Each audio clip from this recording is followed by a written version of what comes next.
Hello दोस्तों, तो आज अपने पास ये आहूजा का जो है 1000 डबल चैनल है। ये मशीन आया था, कस्टमर ने लेकर आया था। तो कस्टमर का कहना हुआ कि भैया हम जो है ना सो डीजे बजा के घर में रखे थे, तो फिर हम चेक करने के लिए गए तो बज ही नहीं रहा, फुल शॉर्ट की समस्या है।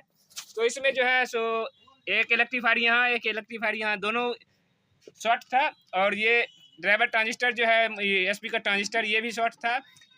और यहाँ जो है ड्राइवर ट्रांजिस्टर, ये भी शॉर्ट था। तो कस्टमर लेकर आए थे, तो मशीन अभी चालू हो गया है। कस्टमर से पूछते हैं, क्या भैया आप जो मशीन लेकर आए थे, क्या सही था मशीन या खराब था?